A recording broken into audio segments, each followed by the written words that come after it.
시청자 여러분, 주말 사이 잘 보내셨을까요? 마켓 시그널 진행의 조민재입니다.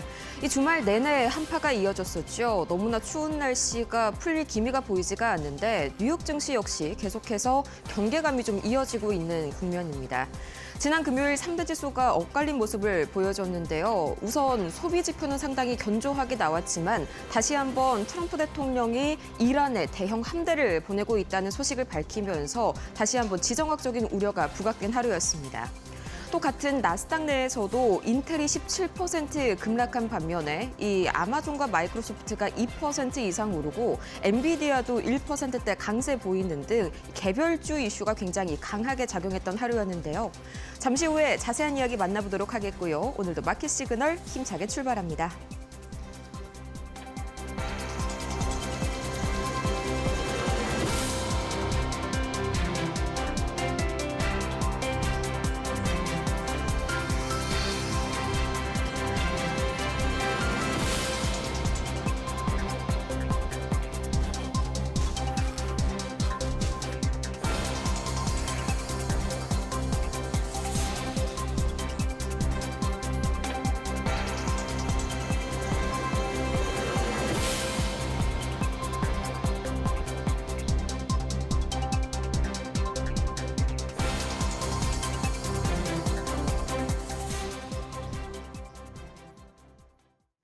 지정학적으로 다시 한번 이란을 둘러싼 긴장감이 고조가는 반면에 또 한편으로는 이번 주 M7 중에서 무려 4개의 기업이 실적을 발표할 예정이죠.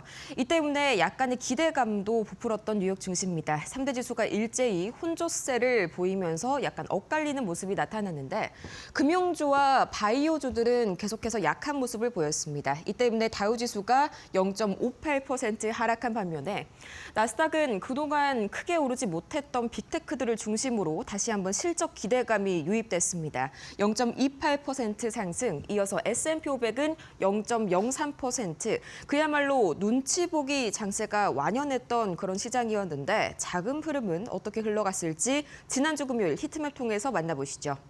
빨간불이 하락불이고요. 초록불이 상승불이라는 점을 고려했을 때 그동안 전반적으로 이 아마존이라든지 이 마이크로소프트 이번 주에 실적을 발표할 예정이죠.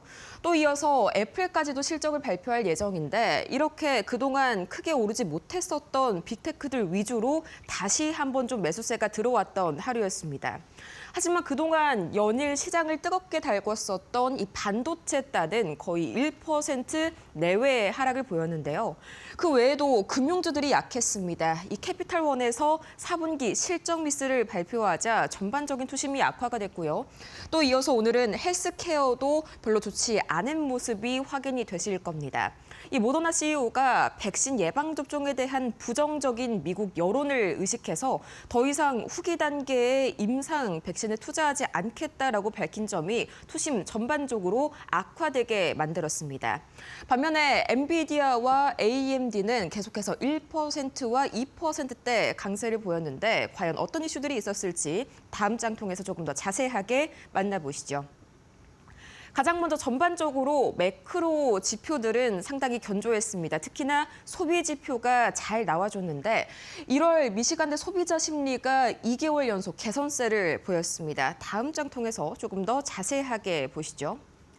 그동안 소비 지표 계속해서 약간 흔들리나 싶었으나 최근 2달간은 상당히 좋은 모습 보여주고 있습니다.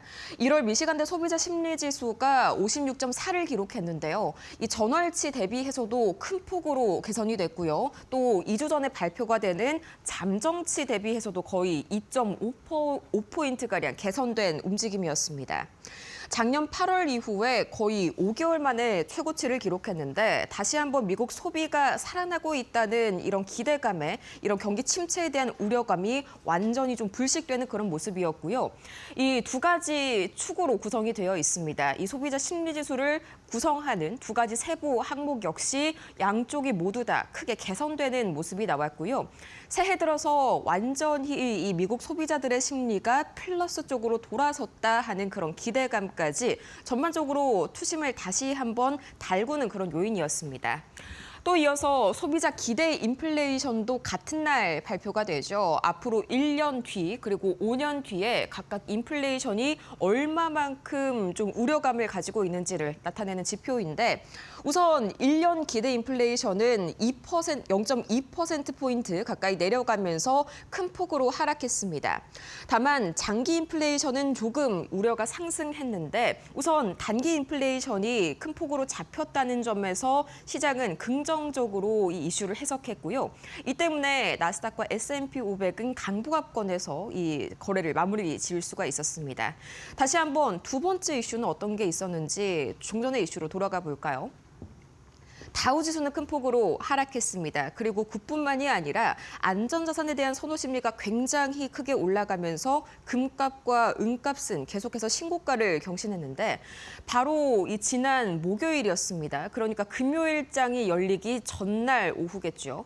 트럼프 대통령이 이 대형 함대가 이란으로 이동 중이라는 말을 밝히면서 크게 다시 한번 유가가 출렁였는데요. 다음 장 통해서 보시죠. 관련 발언들은 다음과 같은 발언이 좀 문제가 됐습니다. 이 대형 함대가 이란 방향으로 가고 있고 계속해서 상황을 주시하고 있다. 한마디로 트럼프 대통령이 이란 사태에 대해서 드디어 적극적으로 군사적 대응에 나설 수 있다는 점을 예고했고요. 또 이란과 거래하는 국가들에 곧 25%의 관세를 부과하겠다. 얼마 전에 철회가 된 이 유럽 관련 관세가 또 생각이 나네요. 다시 한번 지정학적 리스크에 이번에는 이란을 중심으로 관세 리스크가 올라가고 있는 상황이었습니다. 뿐만 아니라 미국 재무부 해외자산통제국이 이 비밀리에 이란에 관련 유가 관련 거래를 하는 기업들이죠. 그림자 선단과 관련된 선박 9척 그리고 관련 기업 8곳을 제재했다고 밝혔습니다. 다시 한번 제재 리스크까지 떠오르게 되면서 이날 유가가 큰 폭으로 상승했는데 2.9% 가까이 상승하면서 배럴당 61달러 선을 크게 상회했습니다.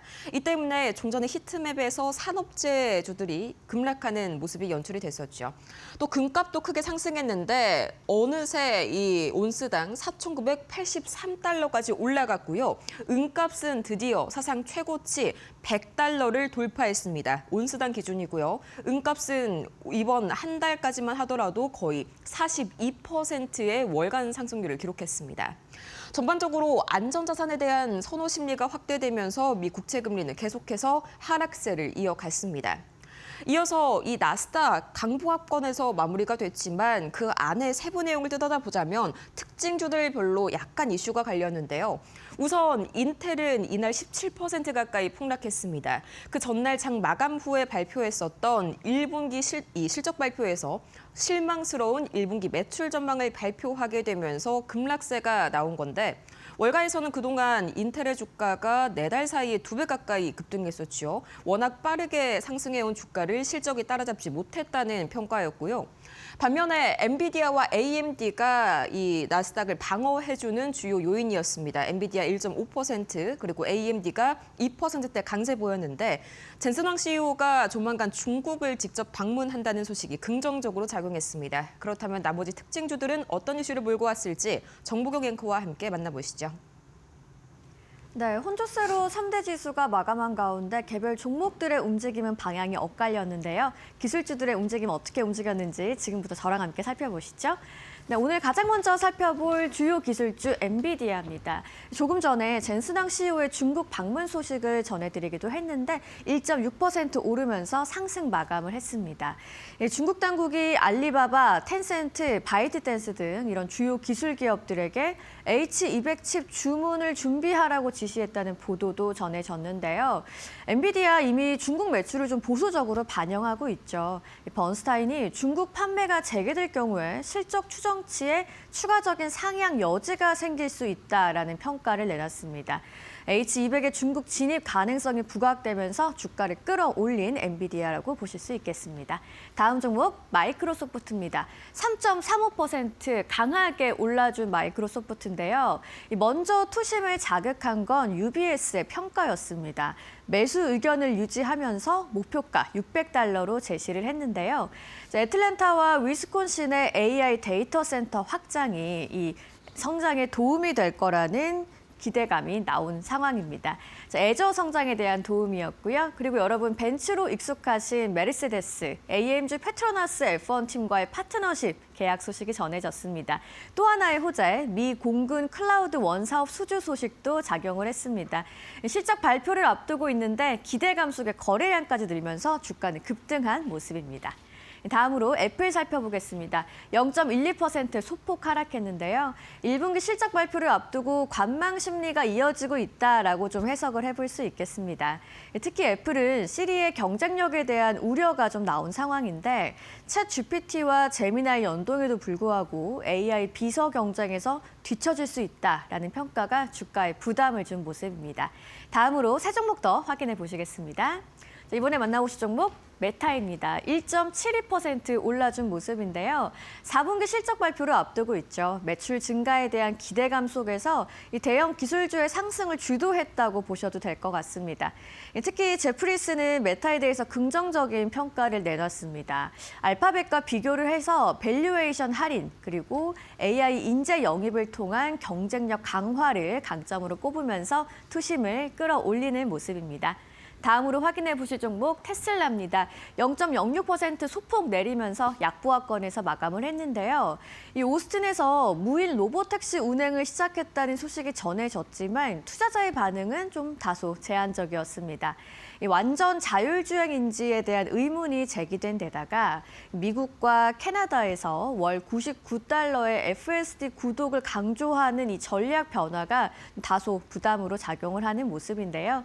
FSD 가격 인상을 예고한 가운데 실적 발표를 앞두고 자동차 부문의 수익성 우려도 주가를 좀 다소 누르는 모습입니다.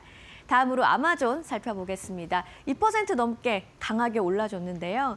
이 추가 감원 가능성에도 시장 반응이 제한적으로 나왔습니다.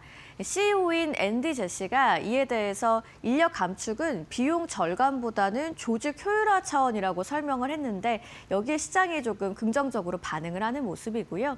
아마존 웹서비스가 리오틴토와 데이터 센터 협력에 나선다는 소식까지 전해지면서 투심을 지지했습니다. 결국 구조 조정에 대한 부담보다는 클라우드 사업 기대가 아마존의 주가를 끌어올렸다라고 보실 수 있겠습니다. 다음으로 꼭 확인해 보셔야 되는 이슈 종목들 체크해 보도록 하겠습니다. 네, 먼저 인텔입니다. 실적이 발표된 후에 17% 급락을 한 모습인데요. 4분기 실적은 예상보다 좋았습니다. 하지만 1분기 실적 전망이 좀 크게 미치지 못한 점 부담으로 작용을 했습니다. 리프탄 CEO가 AI 데이터 센터용 칩 수요는 늘고 있지만 공급망 문제 그리고 낮은 수율로 대응이 좀 어렵다고 밝혔고요. 1분기의 매출과 이익 전망 모두 시장 기대를 하회했습니다. 최근 반등에 대한 기대감과 달리 실행 부담 그리고 마진 압박이 다시 부각되면서 주가가 하루 만에 크게 밀린 모습 확인해 보실 수 있겠습니다. 다음으로는 알래스카 항공입니다. 자, 미국의 저녁에 겨울 폭풍이 불어닥치면서 항공주가 전반적으로 약세를 좀 기록했는데요. 그 가운데 상승한 게 바로 알래스카 항공입니다. 자세한 이야기는 월가 시그널에서 더 이어드리도록 할 텐데요. 이 알래스카 항공 같은 경우에는 프리미엄 전략이 실적 개선으로 이어지면서 투심을 자극한 모습입니다. 특히 퍼스트 클래스와 프리미엄 클래스의 매출이 전년 대비 7% 넘게 늘어나면서 수익성을 끌어올렸는데요. CFO인 셰인 테킷은 프리미엄과 로열티 부문이 우리의 핵심 성장 동력이라고 강조를 했습니다. 항공편이 다 취소되는 이런 악재 속에서도 이런 평가가 오늘의 주가를 떠받침해주는 모습입니다. 다음으로는 스타벅스입니다. 우리에게 조금 더 익숙한 종목이겠죠. 이번 주에 실적 발표와 투자자 설명회를 앞두고 있는데요. 도이체뱅크의 긍정적인 전망도 나왔습니다. 단기적으로는 가이던스 부담이 있을 수 있지만 장기 목표에서는 서프라이즈에 대한 가능성을 언급했습니다. 매출 회복과 비용 구조 개선을 바탕으로 해서 내년부터 2028년 성장 국면이 될 수 있다고 평가를 했는데요. 이렇게 수익성 회복에 대한 기대가 나오면서 주가를 견인하는 모습입니다. 지금까지 특징주 상황 함께 살펴봤습니다. 그렇다면 지금 이 시각 매크로 지표 움직임은 어떻게 흘러가고 있을까요? 가장 먼저 국제유가 살펴보도록 하겠습니다. 국제유가는 2.88% 61달러 선을 드디어 돌파한 국제유가입니다. 이 미국이 이란을 상대로 군사적인 제재 가능성을 예고했고요. 또 거기에다가 지난주에 살펴드렸던 이 카자흐스탄에서 이 전 세계에서 가장 큰 유전 중 하나죠. 이 탱기즈 유전의 생산 중단 사태가 현재 장기화되고 있다는 보도가 이어지고 있습니다. 이 때문에 전방위적으로 이 공급 난항을 겪고 있는 국제유가 2.8% 급등한 그런 모습이었고요. 이어서 원달러 환율은 9원 가까이 큰 폭으로 내려오면서 1,455원 선 현재 막 지나가고 있습니다. 이 뉴욕의 연은이 드디어 일본의 엔화 약세에 본격적으로 개입하겠다는 신호를 보냈는데 이 얼마 전에 뉴욕 연은이 주요 투자은행들을 상대로 레이트 체크, 현재 환율 적정성을 묻는 그런 조사를 실시했다라는 그런 이슈가 퍼졌습니다. 이게 당국이 본격적으로 시장에 개입하기 직전에 일종의 예고성 조사를 실시하는 것과 똑같은데 이 때문에 본격적으로 미국이 일본의 엔화 약세에 막는 것에 진심이구나 이런 소식이 들려오게 되면서 전반적으로 엔화가 급락했고요. 원화도 마찬가지로 동반 약세를 보였습니다. 동반 강세를 보였습니다. 이어서 비트코인 보도록 할 텐데요. 3.3% 급락했습니다. 다시 한번 이란을 중심으로 전반적으로 현재 긴장감이 고조되고 있는 상황. 이 때문에 비트코인 안전자산에 대한 선호 심리가 부각이 됐고요. 위험 자산에 대한 선호 심리는 낮아지면서 상대적으로 금 가격은 오른 반면에 비트코인 가격은 내렸습니다. 이어서 미국채 10년물과 미국채 2년물은 그동안 상승하는 흐름이 지난주에 뚜렷하게 나타났었죠. 아무래도 일본의 재정 적자 우려가 확대되면서 다시 한번 일본 국채 금리 급등이 미국채 금리마저 끌어올리는 모습이었는데 이게 다시 한번 뉴욕 연은 측에서 이를 막겠다는 의지를 드러내면서 미국채 10년물과 2년물은 마찬가지로 일본 국채 금리와 동시에 하락하는 움직임이 나타나고 있습니다. 그렇다면 과연 이런 시장을 어떻게 뉴욕 증시에서는 해석하고 있을까요? 현장 상황 바로 연결해 보도록 하겠습니다. 김상윤 이데일리 뉴욕 특파원 나와주세요. 네, 김상윤 이데일리 뉴욕 특파원입니다. 네, 드디어 뉴욕 연은이 본격적으로 엔화 약세를 막기 위해서 적극적으로 개입하겠다 이런 소문들이 좀 한간에 퍼지고 있는데 이게 사실 지난 30년간 단 3차례만 이루어질 정도로 극히 예외적인 상황 아닙니까? 자세한 이야기 좀 살펴주시죠. 네, 일단 지난주 금요일 뉴욕 증시는 한마디로 숨고르기 국면이 뚜렷했다는 거 먼저 말씀드리겠습니다. 지수만 보면 혼조했지만 자산별로 보면 상당히 의미 있는 움직임이 동시에 나타났던 시장입니다.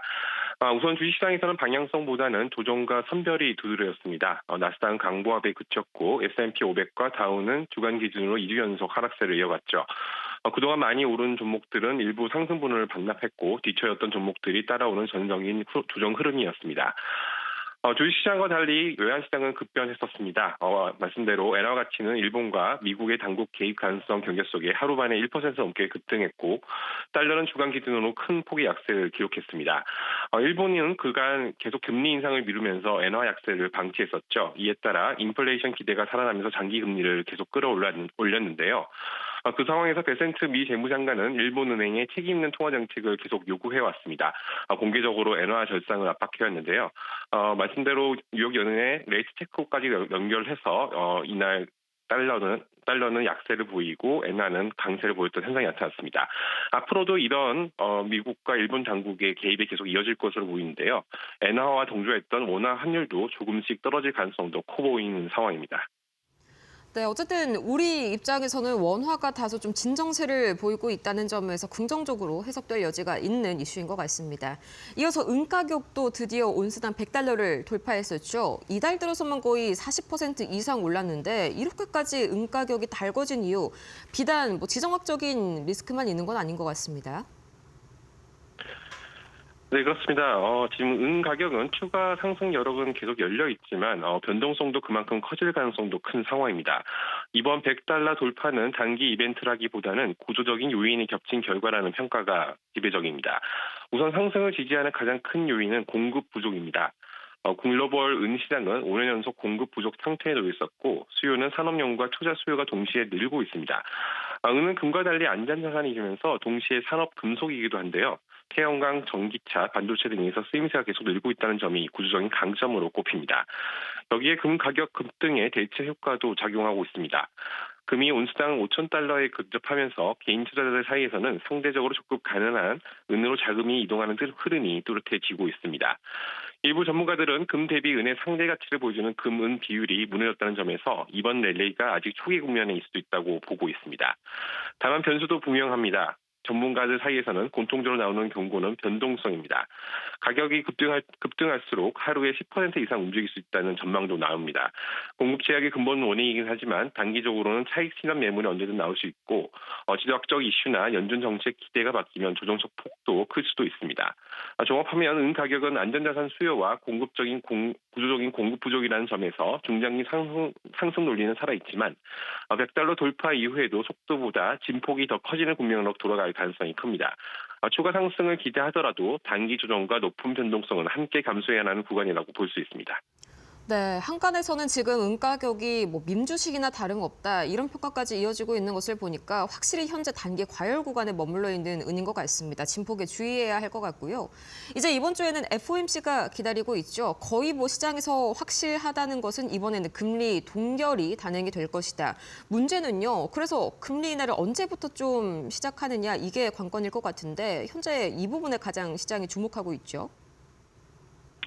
네, 그렇습니다. 이번 주 FOMC의 핵심은 금리를 동결하느냐가 아니라 연준이 과연 금리 동결을 얼마나 오래 멈출 생각이란 질문이 어떻게 답하느냐입니다. 언제 금리를 내리느냐가 아니라 연준이 이미 사이클 끝에 가까워졌다고 판단하고 있는지 그리고 이 동결이 일시적인 정지인지 아니면 상당히 긴 정지의 시작에 있는지 볼 수 있다고 할 수 있습니다.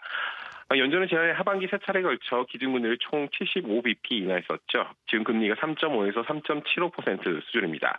문제는 그 이후입니다. 시장에서는 추가 인하 기대가 빠르게 식고 있고 연준이 최소한 올 상반기까지는 사실상 정책 휴직에 들어갈 것이라는 전망이 우세하고 있습니다. 실제로 금융시장은 다음 금리 인하 시점을 빨라도 7월 이후로 보고 있습니다. 그래서 이번 FOMC에서 가장 중요한 포인트는 동결 이후의 시간표입니다. 연준이 이번 회의에서 추가 인하 가능성은 살아있다는 정도의 여지를 남길지 아니면 지금 수준이 충분히 완화적이라는 메시지를 더 분명히 할지가 관건입니다. 일부 월가 이코노미스트들은 올해 추가 인하가 아예 없을 가능성까지 거론하고 있습니다. 두 번째 포인트는 연준 내부의 균열입니다. 현재 연준 내부에서는 인플레이션이 여전히 끈적하다는 우려와 고용과 소득의 모멘텀이 약하다는 걱정이 동시에 존재합니다. 여기에 트럼프 대통령의 관세 정책이 다시 변수로 떠오르면서 연준 입장에서는 섣불리 움직였다가 인플레이션을 다시 자극할 수 있다는 부담도 큽니다. 마지막으로 파월 의장의 톤입니다. 파월 의장의 임기가 5월로 끝나는 상황에서 이번 기자회견은 다음 연준으로 넘어가기 전 마지막 기준점을 제시하는 자리가 될 수도 있습니다. 시장은 파월 의장이 금리 인하에 대한 기대를 다시 키우기보다는 인플레이션이 확실히 내려가는 것을 볼 때까지 기다리겠다는 다소 매파적인 톤을 유지할 가능성을 높게 보고 있습니다. 네, 빨라야 다음 금리 인하가 하반기에나 재개가 될 전망이라니 그만큼 좀 시장에서 실망감도 좀 큰 상황인 것 같습니다. 이렇게 해서 지난 금요일 뉴욕 증시 상황 김창윤 이데일리 뉴욕 특파원과 함께 자세하게 분석해봤습니다. 좋은 말씀 고맙습니다.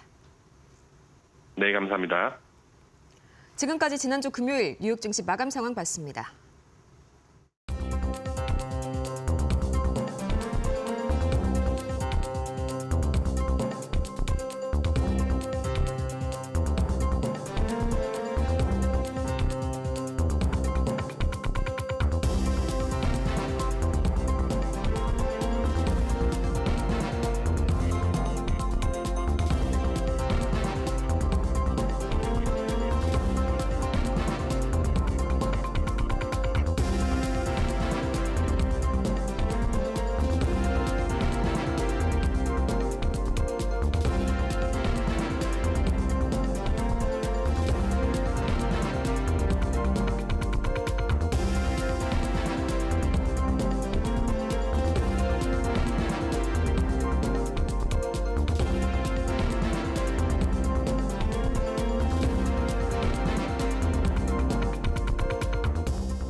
글로벌 증시가 보내는 월가의 신호를 알아보는 시간입니다. 월가 시그널 출발합니다. 첫 번째 소식입니다. 올해 1월 미국의 서비스업과 제조업 경기가 시장의 기대에 미치지 못한 것으로 나타났습니다. 서비스업과 제조업 모두 확장 국면은 유지했지만 시장의 예상치는 하회했는데요. S&P 글로벌에 따르면 1월 미국 서비스업 PMI 예비치는 52.5로 전달과 같았고 예상치인 53에는 미치지 못했습니다. 제조업 PMI는 51.9로 소폭 개선됐지만 역시 전망치인 52.1을 밑돌았습니다. 서비스업과 제조업을 합친 합성 PMI는 52.8로 두 달 만에 최고치를 기록했습니다. 문제는 제조업의 내부 흐름인데요. 신규 주문 증가가 미미했고 신규 수출 주문은 지난해 4월 이후 가장 큰 폭으로 감소했습니다. 주문이 둔화되면서 완제품 재고는 다시 늘어났습니다. S&P 글로벌은 최근 수개월 재고 누적 속도가 2007년 조사 시작 이후 가장 빠른 수준이라고 지적했습니다. 한편 물가 측면에서는 엇갈렸습니다. 서비스업 투입 비용 인플레이션은 둔화되면서 전체 물가 압력을 낮춘 반면 제조업 투입 가격과 공장 출고가는 다시 상승세가 빨라졌습니다. 성장세는 이어지고 있지만 확장 속도가 둔화되고 있어 연율 기준 GDP 성장률은 1.5% 수준에 그칠 것이라는 가능성이 제기됐습니다. 도널드 트럼프 대통령이 캐나다를 향해서 다시 한번 강한 관세 경고를 보냈습니다. 트럼프 대통령은 캐나다가 중국과 통상협정을 체결할 경우 즉각 보복에 나서겠다고 밝혔습니다. 캐나다산 모든 상품에 100% 관세를 부과하겠다고 경고한 건데요. 캐나다가 중국산 제품에 미국 진입 하역항이 되는 것은 용납할 수 없다는 입장을 밝혔습니다. 특히 마크 카니 총리를 주지사라고 지칭하면서 압박의 수위를 높였습니다. 트럼프는 중국이 캐나다의 기업과 사회 구조를 잠식할 것이라고 주장하면서 중국의 캐나다 장악은 절대 일어나지 않는다고도 강조했습니다. 이번 발언은 캐나다의 친중 행보를 정조준한 것으로 해석되는데요. 한편 카니 총리는 최근 중국을 방문해 정상회담을 가진 바 있습니다. 캐나다와 중국은 전략적 동반자 관계를 선언하면서 전기차와 유채시 등 일부 품목의 관세 인하에도 합의했습니다. 미 언론은 트럼프가 관세를 외교 안보 카드로 재차 꺼냈다고 분석했습니다. 북미 통상 갈등이 다시 격화될 가능성도 커지고 있다는 평가입니다. 테슬라가 무료 주행 보조 기능이던 오토파일럿 제공을 사실상 중단했습니다. 테슬라의 북미 지역 신규 판매 모델 3와 모델 Y의 표준 사양에서 오토파일럿이 빠졌습니다. 대신 기본 적용 기능은 교통인지 크루즈 컨트롤로 축소됐는데요. 차선 유지와 자동 조향을 쓰려면 이제 유료 FSD 구독이 필요해졌습니다. 이번 조치는 일론 머스크가 FSD를 구독제로 전환하겠다고 밝힌 지 약 일주일 만에 나왔습니다. 테슬라는 2월 14일부터 FSD 일회성 판매를 중단하고 월 구독 모델만 운영할 계획으로 FSD의 구독료는 월 $99 수준입니다. 머스크는 소프트웨어 개선에 따라 요금 인상 가능성도 시사했습니다. 그동안 오토파일럿 과대 광고 논란으로 규제 압박을 받아온 점도 이번 결정에 영향을 준 것으로 보입니다. 실제로 캘리포니아주는 오토파일럿 마케팅 시정을 요구한 바 있는데요.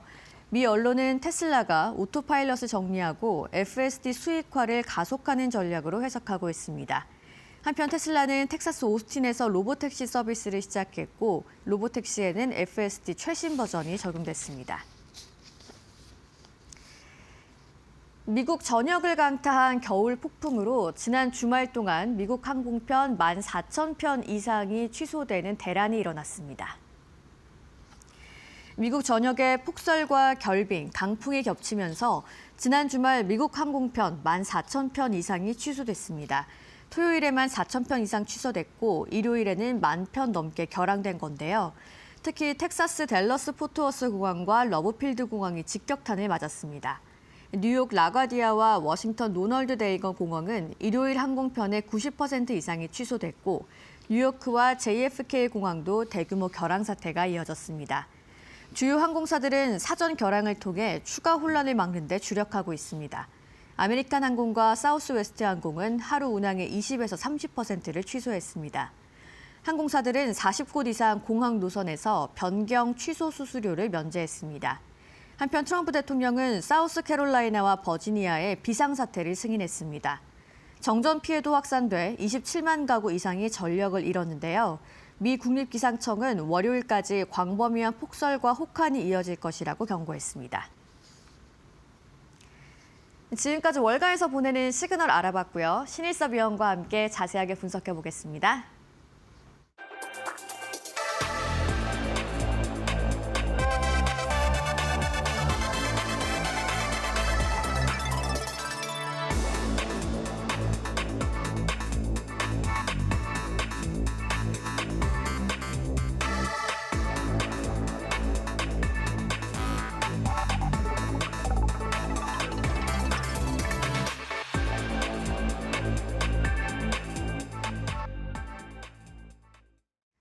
네, 트럼프 대통령이 또 한 번 압박 카드를 꺼내 들었습니다. 캐나다에게 100% 관세라는 말까지 하면서 좀 언급을 했는데 이번 발언을 또 협상용 압박 카드로 봐야 할지 아니면 실제 시행 가능성도 좀 있다고 봐야 할지 위원님의 의견이 궁금한데요.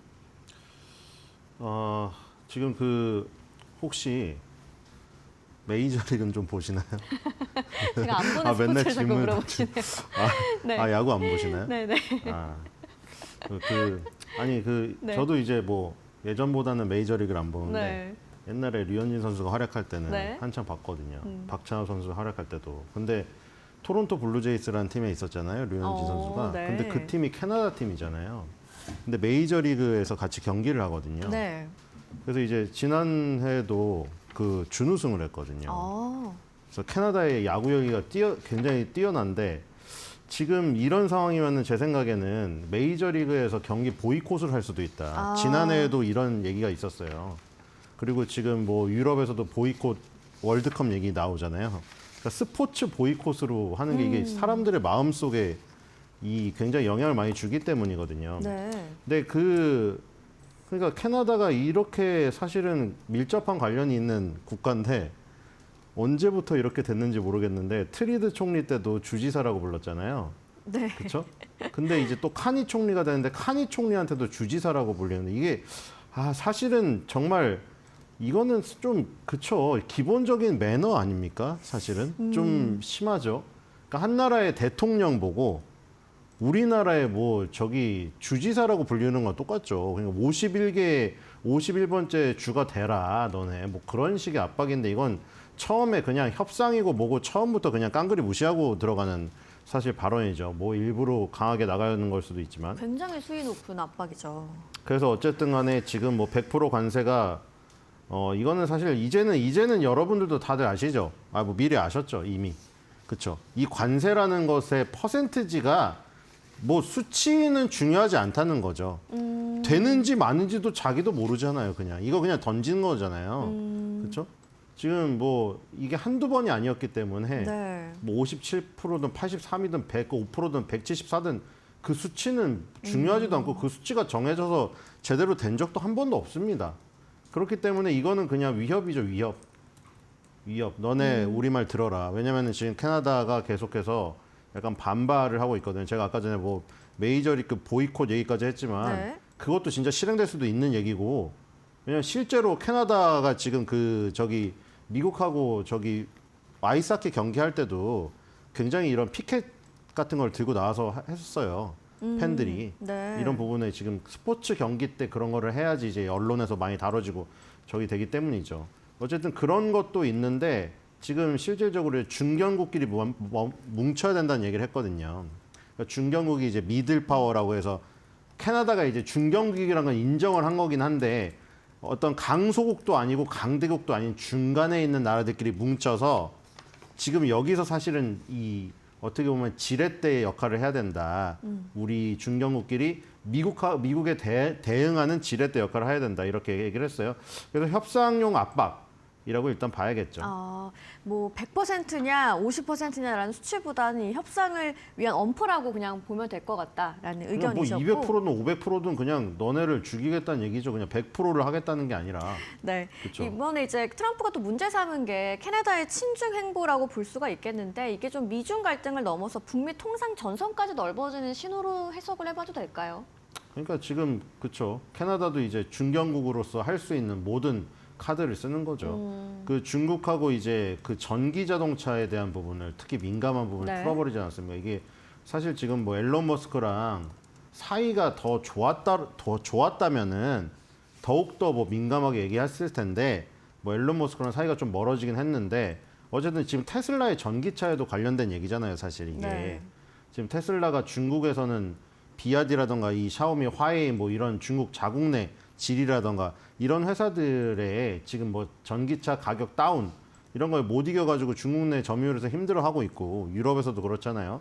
미국 내에서만 지금 굉장히 선전을 하고 있습니다. 근데 어쨌든 간에 중국 전기차에 대해서 캐나다도 관세에 대해서 굉장히 파격적인 대우를 하면서 네. 캐나다 농산물을 아마 85에서 15%로 지금 낮춰줬을 거예요. 한시적으로. 그러니까 지금 미국 농산물을 낮춰주기를 원하는데 미국에 지금 뭐 콩이라던가 이런 것들 있잖아요. 옥수수. 그런 것들을 많이 사줘야 되는데 미국 걸 안 사고 캐나다 걸 사준다. 그러니까 캐나다랑 중국 둘이 짝짝꿍을 하니까 열이 받은 거죠.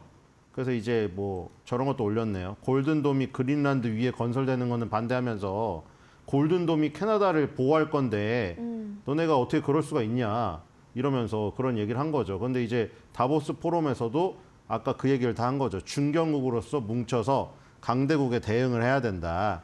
이 얘기는 그 미국을 꼭 집어서 말한 것이고 그다음에 이제 이 중국과 뭐 전기차 농산물을 주고받은 거 이것도 트럼프의 심기를 건드린 것이죠.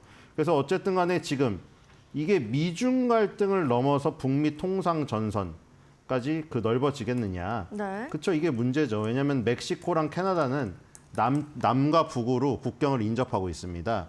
그래서 멕시코, 그다음에 미국, 캐나다끼리 서로 뭐 우리나라로 따지면 FTA 같은 걸 맺어놨어요. 서로가. 근데 그거를 이제 재협상을 해야 되는 이 시점에서 트럼프의 심기를 건드리는 계속해서 카니 총리의 발언들이 나오다 보니 네. 그 재협상에 굉장히 부담이 지금 드리워지는. 왜냐하면 그것 때문에 조금 이득을 보는 게 있었거든요. 캐나다, 멕시코가. 네. 왜냐면 지금 그 트럼프가 예를 들어서 지금 그 전 세계적으로 피켓을 들고 나오면서 그 여기다 매겨놨잖아요. 근데 그거 이외에 품목별 관세에 전 세계적으로 그냥 일반적으로 동일하게 매겨지는 것들 있잖아요. 철강은 몇 프로, 뭐 자동차는 몇 프로 이런 거 했었잖아요.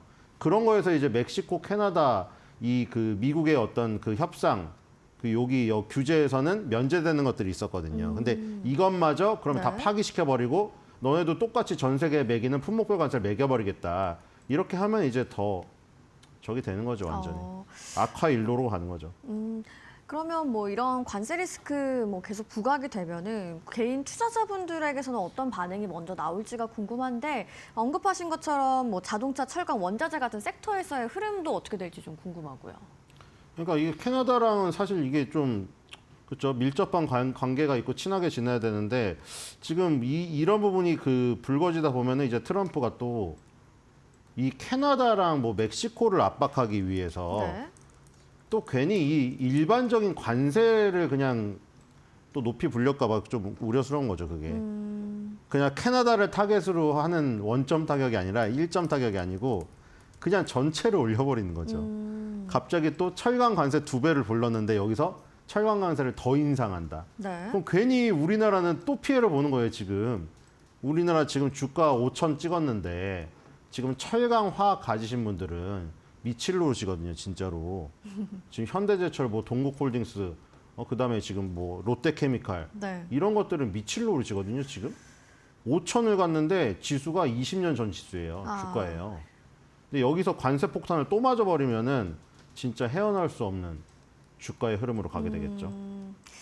섹터에도 좀 전반적으로 안 좋은 이슈가 될 수 있다는 얘기 정리해 주셨고요. 저희 다음 이슈도 바로 살펴보도록 하겠습니다.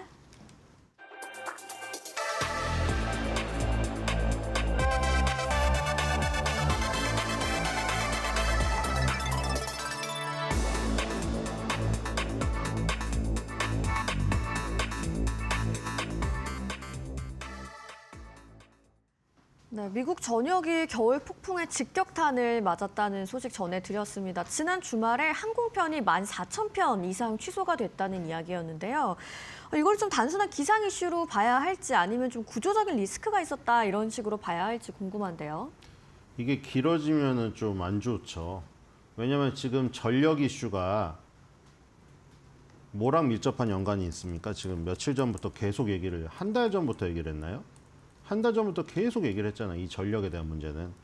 어떤 부분에서 나왔나요? 지금 가장 중요한 이슈잖아요, 이게. 네. 중국하고 뭐의 싸움이었죠? 중국하고 미국의 AI 싸움에서 결국에는 뭘로 귀결된다고 지금 다 얘기를 하고 있나요? 전력이 중요하다고 말씀하셨죠. 그러니까 전력에서 네. 지면은 데이터 센터가 필요가 없는 거잖아요. 데이터 센터를 지었는데 전력이 셧다운 되면은 엔비디아 슈퍼칩이 무슨 소용이며 ASML의 노광기가 무슨 소용이에요. 돌아가질 않는데. 근본적으로 문제가 생기죠. 그래가지고 그래서 이제 이 전력 싸움인데 미국이 이제 모자른 것이 이제 전력 부분이라서 네. 그 전력을 어디서 끌어다 쓸 것인가. 데이터 센터 이 지금 뭐 어디 확충한다는 발표 많이 했는데 그 지역 주민들이 전기가 끊기면서 데이터 센터를 환호할 리가 없거든요, 지금. 물론 트럼프가 완전히 지금 거의 뭐 눌러버리고 있는데 전국적으로 지금 사실 굉장히 압박을 가하고 있죠. 지금 뭐 군사며 경찰을 다 동원해가지고. 근데 이 지금 불만이 점점 더 폭증하고 있단 말이죠. 근데 이게 지금 어디로 터져버릴지 모르겠어요, 지금. 일단은 지금 이게 일주일이나 뭐 일주일 정도 사이에 끝나면 모르겠는데 이게 계속되면 지금 심각한 상황이거든요. 이게 지금 눈이 아니고 얼음이에요, 얼음. 그러니까 빙우가 내리고 있어요, 빙우가. 네. 지금 단순한 눈이 녹는 게 아니고요. 얼음이 내리고 있다고요, 지금. 그래서 어떻게 되냐면 지금 이 모든 미국은 이제 땅덩어리가 크기 때문에 송유관으로 다 연결되어 있어서 석유도 왔다 갔다 하고 있는데 그게 다 얼어버린단 말이에요. 그래서 지금 이 단순히 무슨 이런 기상 이슈가 단기적으로 돼서 이제 요게 표시가 되어 있는 게 빨간색으로 되어 있는 게 지금 공항이 지금 취소된 거거든요. 지금 동북부죠. 네. 동북부 쪽으로 가고 있는데 지금 서쪽은 조금 괜찮은데 요 남동부라고 하겠죠. 남동부 쪽이 지금 심각해요. 그래서 지금 따뜻한 마이애미도 지금 절반 정도 이상 취소되고 있는 것으로 보여지고 있고요. 그래서 지금 이런 부분이 짧게 되면은 그냥 여행주나 이런 항공주 이런 이슈로 끝날 수가 있는데 네. 길어지면 문제입니다. 길어지면 여기에 보니까 저기 단어가 하나 눈에 띄는 게 있어요. 어떤 저도 뭐 거죠? 단어를 잘 알지 못하는데 세 번째 문단에 네. 진하게 표시되는 글씨 있잖아요. 네 문단이 있잖아요. 네 문장 중에 세 번째 문단에 카스트로픽이 있잖아요. 카타스트로픽. 네. 이게 재앙이라는 뜻이거든요. 그러니까 지금 이 재앙이라는 뜻을 표현을 썼다는 거는 일반적인 기상 이변이 아니라는 거죠. 재앙이라는 거를 매년 쓰지는 않잖아요. 그러니까 재앙이라는 단어가 지금 들어왔다는 거고, 그 다음에 여기서 심각한 게 이제 이 천연가스 생산이 엄청나게 떨어지고 있습니다. 지금 천연가스 생산이 왜 떨어지냐면 가스잖아요. 가스는 기체이기 때문에 공기 밖으로 날아가면 손실이 심해서 관으로 옮겨야 됩니다. 근데 그 관이 아까 말한 대로 얼음이 붙어가지고 다 얼어버렸어요. 그 생산이 안 되고 있는 상황입니다. 지금 생산이 안 되고 있는 상황이고, 그 다음에 이 부분이 심각한 게 여기 보면은 PJM이라는 게 나오죠. PJM이 아까 저기 남쪽이랑 이 동쪽에 여기 그 전력 생산 공급하는 업체예요. 근데 이 PJM에 나오는 부분이 여기 499라고 되어 있죠. 근데 이게 뭐냐면 1kWh를 생산할 때 kWh가 1kWh잖아요. 499g의 이산화탄소가 발생된다는 거예요.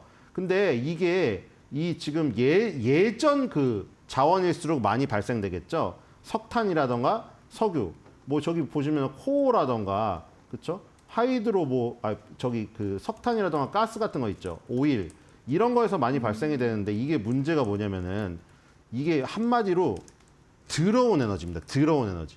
환경 오염이 많기 때문에 더러운 에너지라고요. 네. 더러운 에너지면 환경 오염도 많지만 관을 오염시켜서 관이 망가져요. 그러니까 지금 무슨 얘기냐면은 결국에는 지금 뭐 저런 리뉴어블이라든가 카본풀이라든가 이런 것들을 돌리려고 해도 저런 것들은 지금 트럼프가 다 막았기 때문에 잘 안 돌아가요. 그래서 이제 나머지 들어온 걸로 지금 막아야 된다는 얘기죠. 그럼 이제 관들이 다 망가지겠죠. 그럼 이제 전력 대란이 오는 겁니다. 그럼 이제 인공지능 데이터 센터가 다 마비되겠죠. 그럼 이제 여기서 문제가 커지는 게 뭐 딥시크도 그렇고 중국의 어떤 추격을 허용을 할 수가 있다는 거죠. 그럼 이제 매그니피센트 7이라던가 지금 마이크론 테크놀로지나 HBM, 삼성전자, SK하이닉스 여기까지 영향이 올 수 있으니 네. 지금 여행 항공주로서 단기적으로 끝나기를 바라야 되는 입장이라는 생각이 듭니다. 뭐안 그래도 이어서 드리고 싶은 질문이 이번 기상악재는 이제 미국, 중국의 AI 전력 경쟁이라는 측면에서 뭐 재앙이라고 표현할 만큼 커다란 리스크가 될 수 있다고 하셨는데 그렇다면 이제 개인 투자자들 입장에서 항공 여행 관련주만 좀 앞으로 좀 당분간 피하는 게 좋을지 아니면 뭐 분할 매수를 해봐도 괜찮을지 어떻게 보시나요?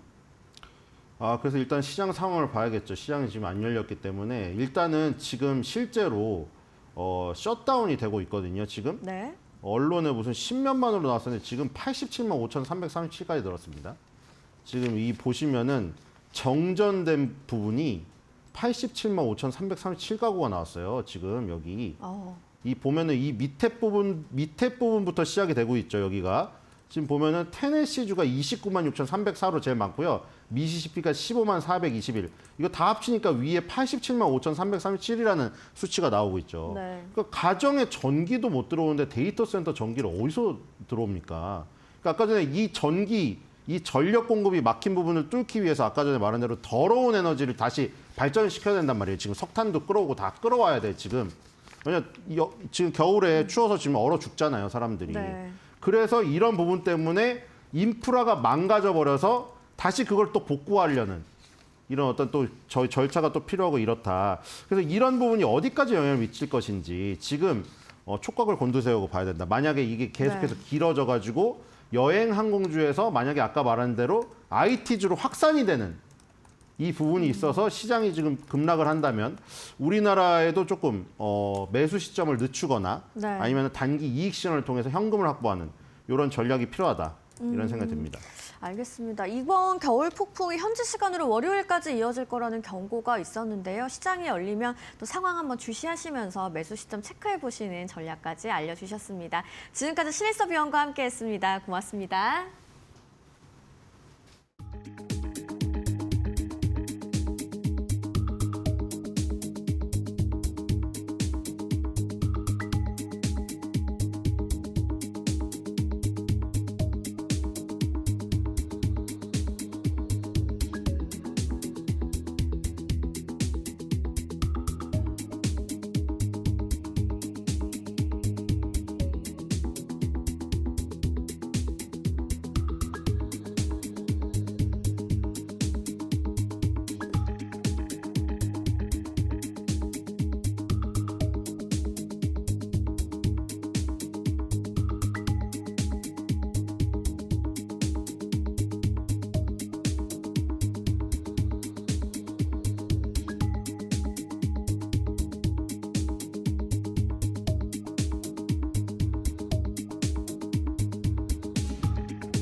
외신에서 주목하는 국내 기업과 또 이슈에 대해 알아봅니다. 이 숨겨진 투자 정보 드리는 히든 글로벌 시간, 오늘도 조호진 타키온 대표와 함께합니다. 대표님 어서 오세요. 예, 안녕하세요.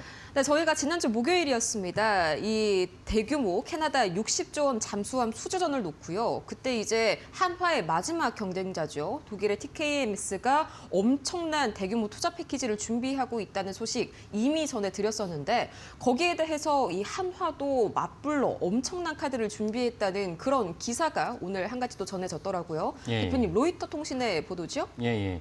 그 하나그룹이 이제 당연히 이제 그 계속 지속적으로 말씀드리지만 단순하게 국방과 외교 안보만의 문제가 아니고 네. 캐나다 정부는 이걸 갖다가 전체적인 자국 경제에 일조하는 곳에 이제 그 낙찰을 하겠다 이런 입장이기 때문에 좀 전에 말씀하신 대로 그 그 독일 정부가 사실 대대적으로 그렇죠. 예, 전방위적으로 준비하고 있으면서 나섰죠. 이제 그걸 저희가 말씀을 드렸는데 이번에는 이제 하나그룹이 한 곳에서만 한 20만 개의 일자리를 창출하겠다. 캐나다에서. 20만 개의 일자리요. 사실상 뭐 정부가 하는 일을 대신 해주겠다 이거 아닙니까? 그렇죠. 그러니까 최소 20만 개니까 그 점은 되게 캐나다 국민들과 캐나다 정부에게는 매력적이다라고 볼 수가 있겠습니다.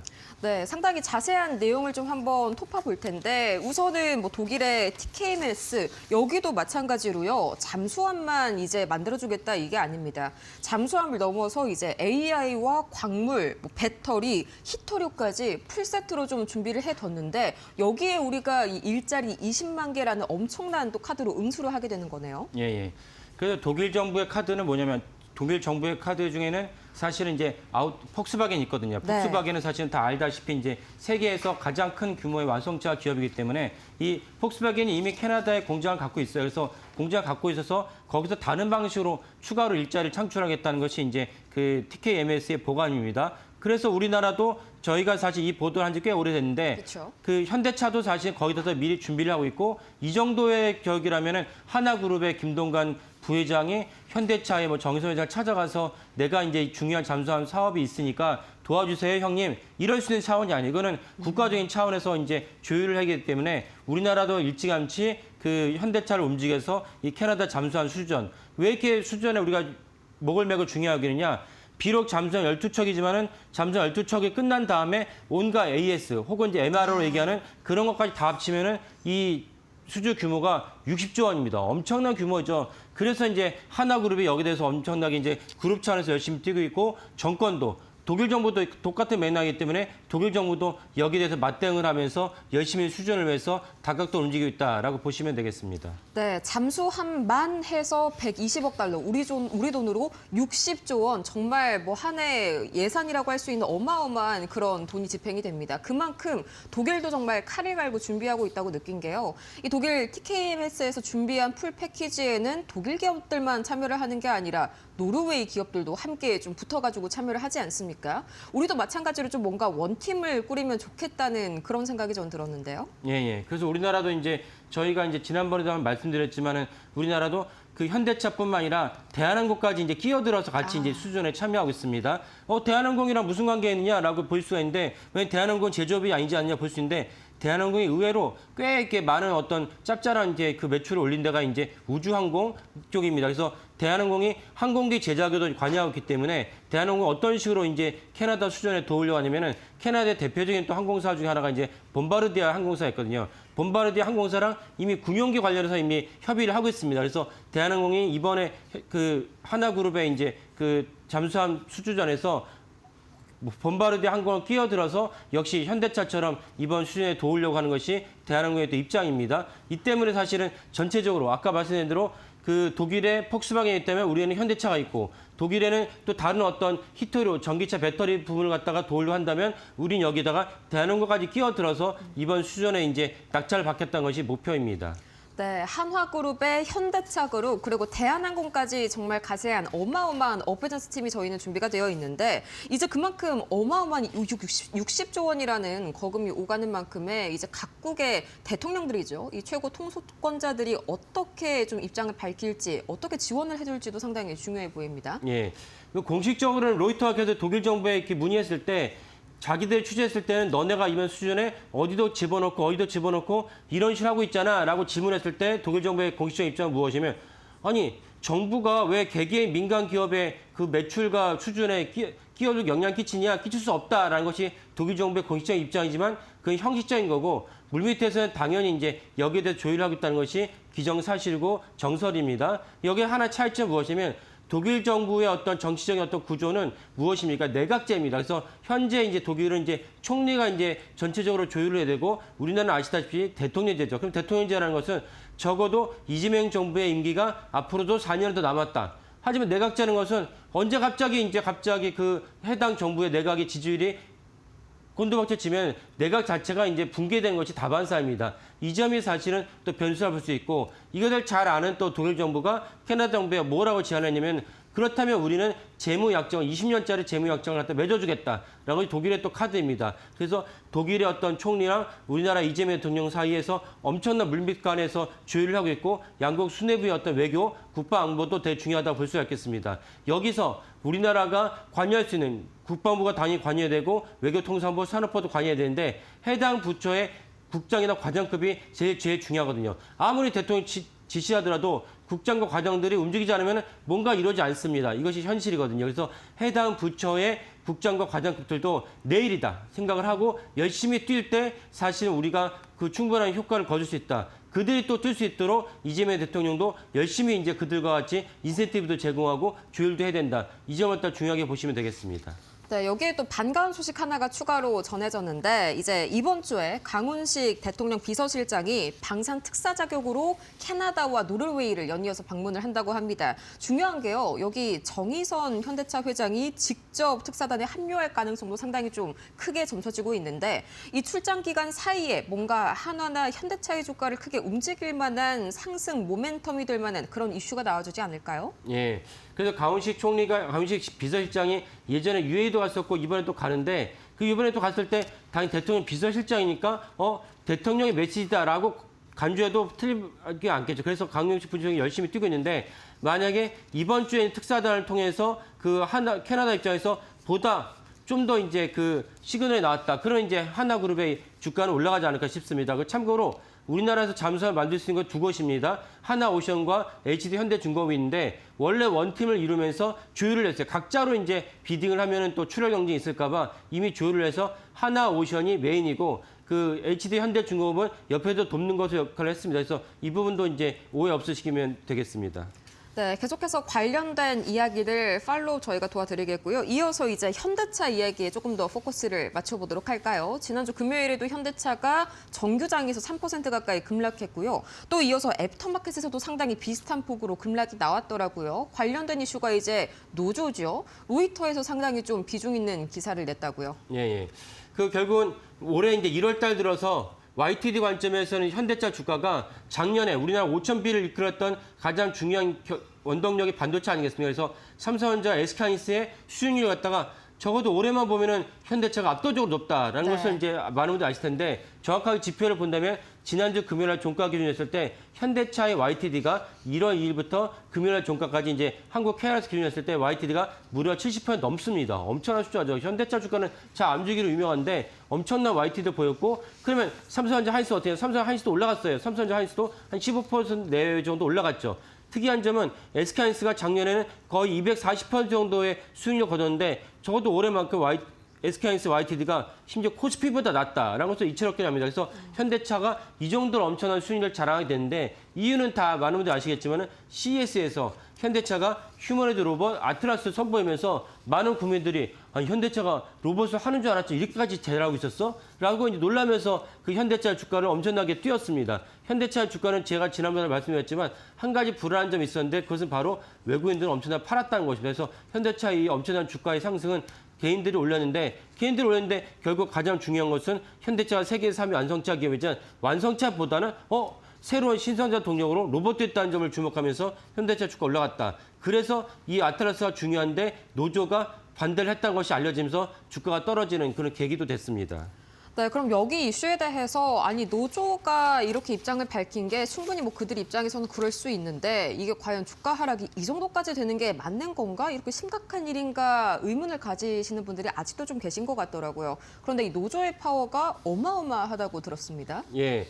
그러니까 노조 입장에서는 뭐 우리가 딱 일견 듣기에도 아니 아틀라스를 갖다가 생산 공장에 배치하면 노조 입장에서 자녀 수당도 없어지고 공휴일 수당도 없어지고 신규 채용도 어려워지고 이런 거니까 당연히 반대할 수 있겠다. 반대는 할 수 있겠지만 노조 입장에서 당연히 인터뷰한다면 노조는 아틀라스의 이제 한국 공장 배치를 찬성합니까 하면 당연히 싫다 얘기하겠죠. 싫다 얘기할 수는 있겠지만 과연 현실성 있느냐? 아니 경제가 원하면 되는 것이 현실성 있느냐라고 생각하시겠지만 그렇지 않습니다. 현대차 노조가 가장 강합니다. 이런 맥락에서 이번에 현대차 노조의 반발이 주가 하락으로 연결된 것은 타당하다라고 볼 수가 있겠습니다.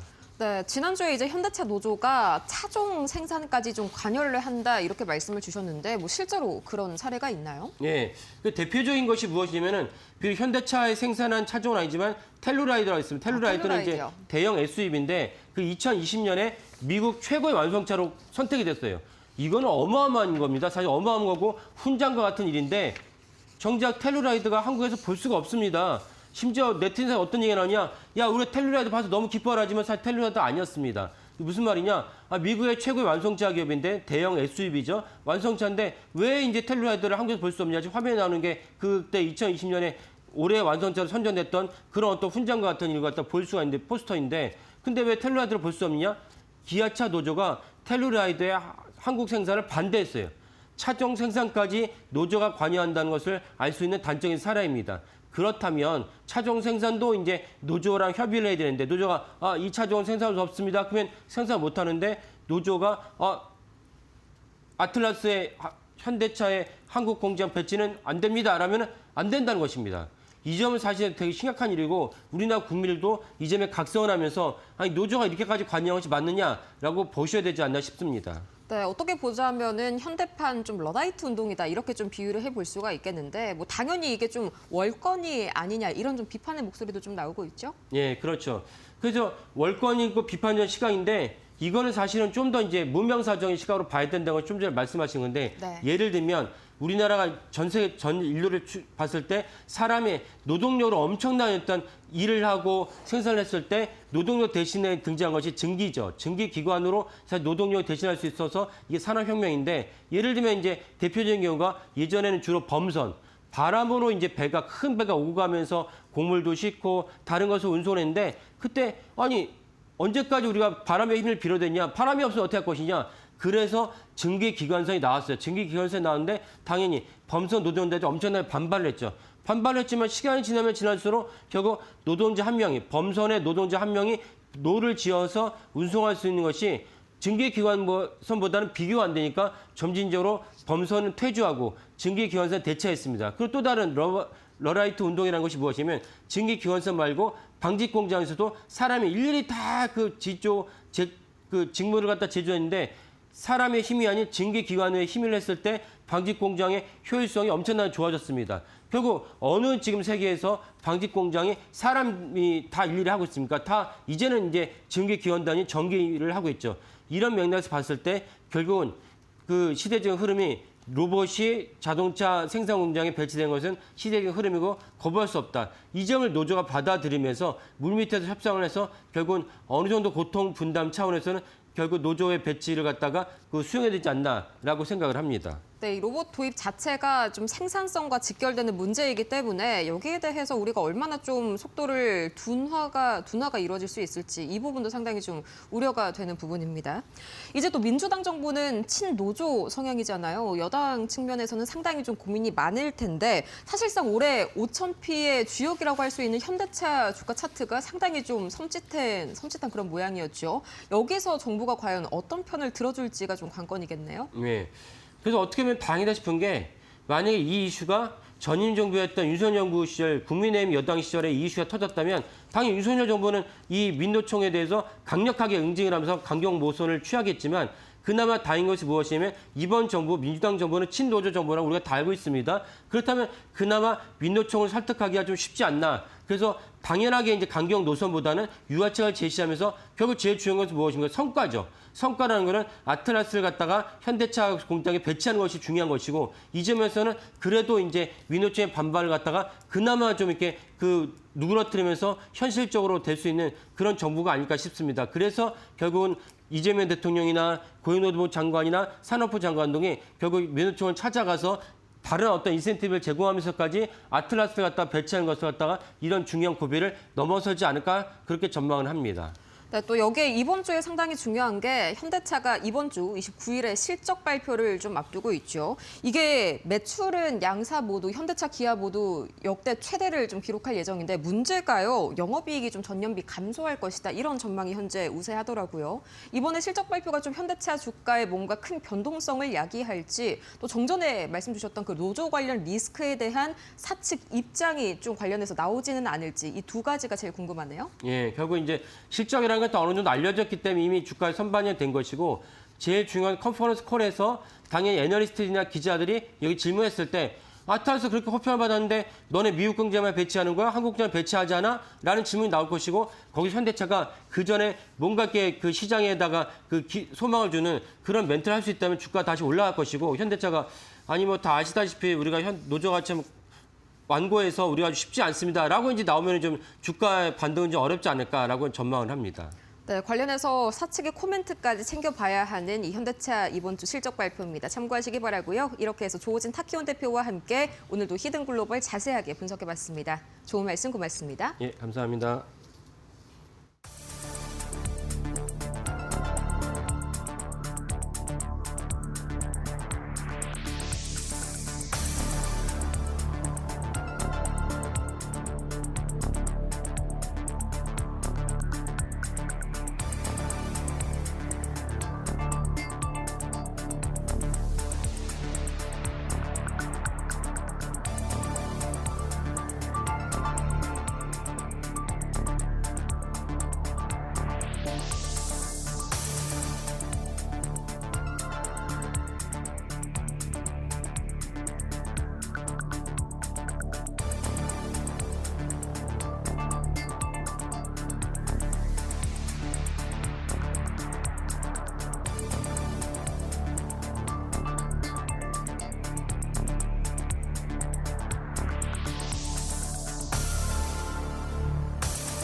네, 여러분 주말 참 편하게 잘 쉬셨습니까? 1월 26일 월요일입니다. 자, 오늘 이데일리 신문에 나온 내용들 중 또 시장과 관련된 내용들 또 집중적으로 살펴보겠습니다. 월요일이니까 첫 기사는 주간 시장 전망을 좀 준비를 해봤습니다. 제목에서 보시는 것처럼 5,000피 안착이냐 후퇴냐 FOMC 빅테크 실적 주목. 이번 주는 꽤 오랜만에 찾아온 한마디로 좀 빅 이벤트들이 또 집중이 돼 있는 한 주가 될 것 같습니다. 화면에서도 보시는 것처럼 일단 기업들 실적 중요한 것들이 좀 몰려 있고요. 빅테크, 그러니까 소위 말하는 이제 M7 중에 5개가 이번 주에 몰려 있고 우리야 뭐 이제 가장 대표적인 두 종목이죠. 삼성전자, SK하이닉스 실적 발표.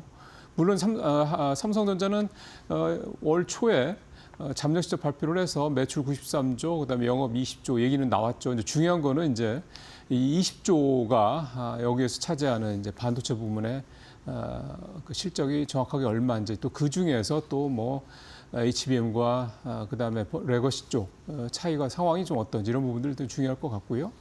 그다음에 연준 FOMC 1월 그러니까 올해 첫 FOMC 회의 결과도 있습니다. 그다음에 뭐 생산자 물가 쪽이긴 한데 일단 28일, 29일에 아주 집중돼 있다라는 거. 저렇게 일정상 저렇게 돼 있다 그러면 보통은 그동안의 상황을 보면 주초에는 좀 관망 분위기 이런 분위기들이 계속 좀 이어졌던 그런 전례들이 많기 때문에 그런 것들을 감안을 하실 필요가 있을 것 같고요. 지난주는 잘 아시는 것처럼 역사적으로 5,000포인트를 넘은 첫 주가 됐었죠. 22일, 23일 두 번에 걸쳐서 5,000선을 넘었다가 물론 살짝 내려오면서 4,993까지 살짝 내려오면서 마감이 되긴 했습니다만 우리가 전일 미답에 이 5,000 고지를 돌파했었다라는 거 역사에 기록될 중요한 한 시기였다 볼 수가 있겠습니다. 이번 주도 역시 다시 이제 5,000선을 넘어서 5,000선에 좀 안착을 하기 위한 시도가 계속될 것 같은데요.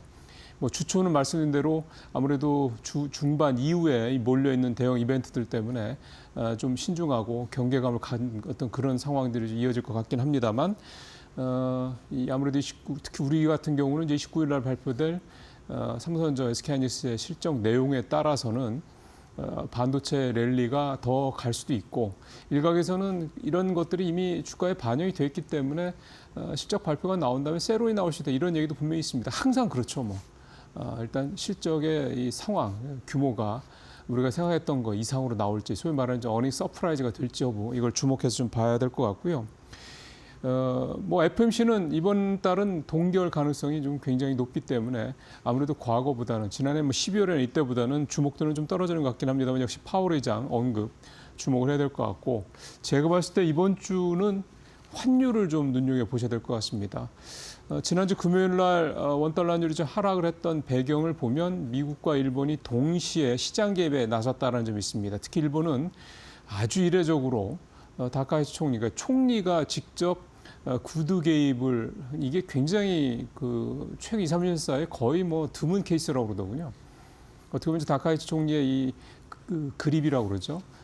이 그 전국 장악력 뭐 이런 부분이 이 경제 쪽에서도 보인다 이렇게 해석을 할 수도 있는데 어쨌든 총리가 직접 환율 관련돼서 공식적인 언급을 하면서 원달러 환율, 그러니까 원달러 환율뿐만 아니라 이제 원달러 환율 최근 상승에 가장 큰 영향을 미쳤던 엔화 이 약세 상황 이 부분에 대해서 브레이크가 어느 정도는 좀 걸릴 것 같습니다. 그러다 보면 당연히 엔화가 강세로 돌아선다는 얘기고 달러는 약세로 돌아선다는 얘기고 원화도 역시 엔화와 또 연동돼서 강하게 돌아설 가능성이 높기 때문에 지난주에 이재명 대통령의 신년 기자회견 때 나왔던 것은 이재명 대통령이 1,400원대 전후, 그러니까 1,300원대 후반에 1,400원대 초반까지 환율이 조만간 떨어질 것이다.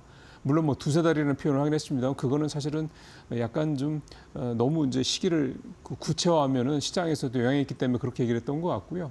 어쨌든 그 이재명 대통령이 얘기했던 환율 고 정도 때, 그러니까 1,400원 전후 요 때까지의 하락이 조금 더 빨리 이루어질 수 있겠다는 생각이 들고 이렇게 원달러 환율이 1,400원대 초중반까지 하락한다 그러면 역시 외국인들의 수급에도 좀 더 긍정적인 시그널이 될 수 있다 이렇게 볼 수가 있겠습니다. 자, 두 번째 외국인 얘기 좀 해보죠. 외국인이 지난주에 5년 9개월 만에 비중이 최대치를 기록을 했습니다. 일단 지난 7일 기준으로 일단 현재 고점이고요. 7일 기준으로 37.18%. 우리나라 시가총액이 3,760조 정도 7일 기준으로 됐는데 그중에 1,400조 원 가까이가 외국인 주식을 갖고 있는 거여서 37%가 조금 넘었고 이게 팬데믹 때 그때 4월 달 고점 2020년 4월 고점이 37.3%에 거의 뭐 육박하는 수준이 됐습니다. 물론 그 이후에 외국인이 좀 팔면서 36% 후반까지 떨어지긴 했습니다만 어쨌든 37%를 다시 넘어서서 이 근처에 있다라는 거. 외국인 지금 또 지금 승을 봤을 때 삼성전자와 하이닉스에 집중돼 있다 보니까 외국인이 다른 섹터 예를 들어 조방운전이라든가 뭐 자동차라든가 이쪽으로 외국인 비중이 다시 좀 더 늘어난다 그러면 37%를 넘어서 역대 최고 비중을 다시 기록할 가능성도 얼마든지 있다 이렇게 볼 수가 있겠습니다. 외국인이 근데 최근 들어서 조금 팔았다고 그랬지 않습니까? 삼성전자, 하이닉스를 좀 팔고 있죠. 근데 그러면 이 외국인들이 요걸 팔고 어디로 갔느냐 보니까 조방원으로 갔습니다. 조선, 방산, 원전 섹터로 외국인들의 비중이 좀 옮겼다. 이게 이제 이 기사의 주요 내용이 되겠고요. 섹터는 그렇고 종목을 보니까 가장 많이 산 종목 거의 1조 원 가까이 하나오션을 샀고 그다음에 두산 에너빌리티, 그다음에 네이버를 외국인들이 좀 샀습니다. 지난주에 네이버 수익이 좋았죠. 수익률이.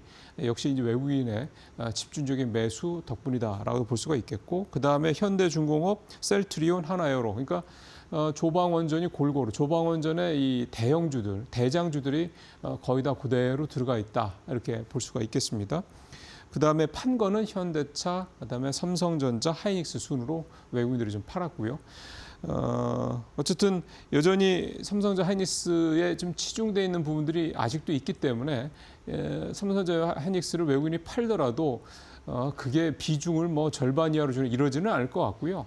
일종의 이제 이익 실현을 좀 하면서 이익을 좀 낸 부분을 다른 섹터로 좀 옮겨가는 수준이다 이렇게 봐야 될 것 같습니다. 왜냐하면 뭐 잘 아시는 것처럼 주말새 나온 여러 가지 기사라든가 뭐 자료들을 보더라도 삼성전자, 하이닉스에 대한 이 메모리 쇼티지 상황, 이 상황은 뭐 여전히 계속되고 있는 상황이기 때문에 이번 주에 뭐 실적이 나오긴 하겠습니다만.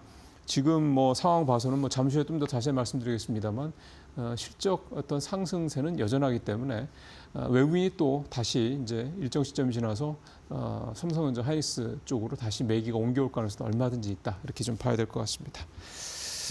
자, 세 번째 얘기는 말씀드린 대로 삼성전자 SK하이닉스 얘기를 좀 더 집중적으로 좀 해보겠습니다. 표를 보시면은요, 이게 왼쪽은 이제 삼성전자, 오른쪽에 빨간 거는 이제 하이닉스고, 그다음에 이제 수치를 보실 필요가 있는 거죠. 제일 앞에 부분이 왼쪽 부분이 이제 2025년 작년에 SK와 삼성전자 SK하이닉스 영업이익 전망치인데 이제 이번 주에 나오면 이제 1년치도 연간도 종합적으로 나오겠죠. 지금 현재 컨센서스는 삼성이 43조, SK 하이닉스가 44조대 이렇게 얘기가 좀 되고 있습니다. 그리고 4분기만 놓고 보면 삼성은 이미 20조 정도로 얘기를 했고 하이닉스도 그 정도 되지 않겠냐 이렇게 얘기를 되고 있습니다. 그러면 이제 중요한 건 이제 가이던스니까 올해죠. 올해는 보시는 것처럼 막대 그래프가 확 올라가죠. 삼성전자가 121조를 넘을 것으로 컨센서스가 그렇습니다. 그다음에 하이닉스는 98조가 될 것으로 예상이 되고 있고요. 그러니까 둘 다 합치면 올해 한 20조 이상 된다는 얘기가 되는 거죠. 더 중요한 건 내년입니다. 내년에는 더 올라간다는 얘기죠. 삼성전자 125조, SK하이닉스는 107조, 108조 가까이까지 올라간다는 얘기가 되겠습니다. 물론 삼성전자는 여기에 반도체 외에도 뭐 휴대폰이라든가 가전분야가 들어가 있는데 잘 아시는 것처럼 반도체가 이게 호황기 때는 영업이익의 거의 80~90%를 반도체에서 나오기 때문에 사실상 거의 반도체다 보시면 되겠습니다. 그러니까 그렇게 따진다고 그러면 거의 하이닉스와 삼성전자 이 반도체 부문의 영업이익이 거의 100조 이상 비슷하게 나올 거다 이렇게 좀 해석을 해 볼 수가 있겠습니다. 이렇게 된 가장 큰 이유는 역시 물량이 일단 엄청나게 늘어나고 있는 거고 그러니까 수요가 늘어난다는 얘기죠. 그러니까 Q가 늘어난다는 얘기고 물론 이제 대대적인 어떤 그 증산 이거는 결국 2027년, 28년이나 돼야 되긴 하겠습니다만 일단 올해까지는 수요에 비해서는 공급이 현저하게 부족한 쇼티지 현상이 나타난다는 거고 그다음에 이렇게 공급이 줄어들게 되면 당연히 가격이 올라갈 수밖에 없죠. 그래서 소위 말하는 P와 Q가 동시에 성장을 하는 그런 상황이 지금 되고 있다. 이렇게 좀 볼 수가 있겠습니다. 예년에 지금 보니까 글로벌 파운드리 매출까지 뭐 290조까지 늘어난다고 그러니까 그럼 전체적으로 이제 삼성전자의 어떤 수익 폭이 더 왜냐하면 삼성전자가 파운드리 쪽이 적자지 않습니까? 많이 줄이긴 했습니다. 그러니까 삼성전자 같은 경우는 파운드리까지 이제 플러스로 돌아가게 된다 그러면 이 영업이익의 증가 폭이 더 커지겠죠. 그런 부분들이 좀 감안이 된 거고 지금 그 메모리 수요가 2027년까지는 쇼티지가 지속될 것이라는 전망이 일단 기본적으로 나오고 있는 상황인데요. 지금 또 새로운 대규모 메모리 수요처가 생기고 있지 않습니까? 로봇, 그다음에 자율주행.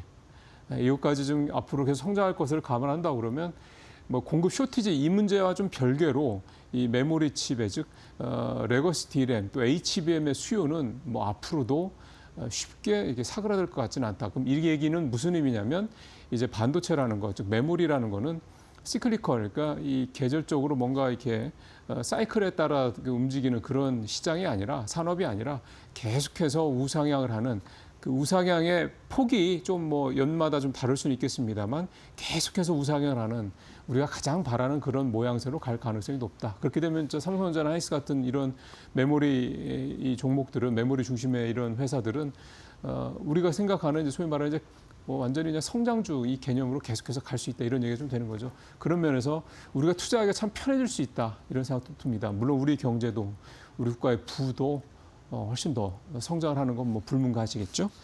자 마지막으로 짧게 펀드 와치 살펴보겠습니다. 바로 표로 가보시죠. 지난주는 배터리 2차 전지하고 로봇, 그다음에 원전까지 이 세 개 섹터가 이제 핵심이었고요.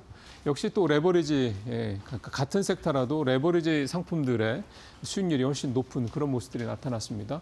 보시는 것처럼 지난주 1위는 30%가 넘는 수익을 낸 신한 자산운용의 전고체 배터리 실리콘 국제 산소. 이거는 보시는 것처럼 레버리지가 아닌데도 30%를 냈습니다. 연초 위에 36%인데 지난주에 거의 수익률을 다 낸 상황이 됐고요. 2위가 이제 2차 전지 레버리지 이게 22%, 3위도 탑10 레버리지 2차 전지 역시 14%. 그다음에 이제 4위가 로봇이고 5위가 원자력이었습니다. 이렇게 수익들을 다 내는 모습이고 이 신한자산운용의 이 전고체 배터리와 실리콘 응급제 상장시 요거는 레버리지가 아닌데도 30%나 일주일 동안 수익을 냈다는 건 참 엄청나다는 생각이 좀 듭니다. 그다음에 또 하나 중요한 건 국내 주식형 펀드가 지난주에 3.2% 수익을 플러스를 냈는데 다른 그 뭐 상품들 그러니까 해외 주식형 펀드라든가 해외 채권 혼합형, 해외 주식 혼합형, 뭐 해외 부동산, 해외 채권형 대부분 다 마이너스를 냈습니다.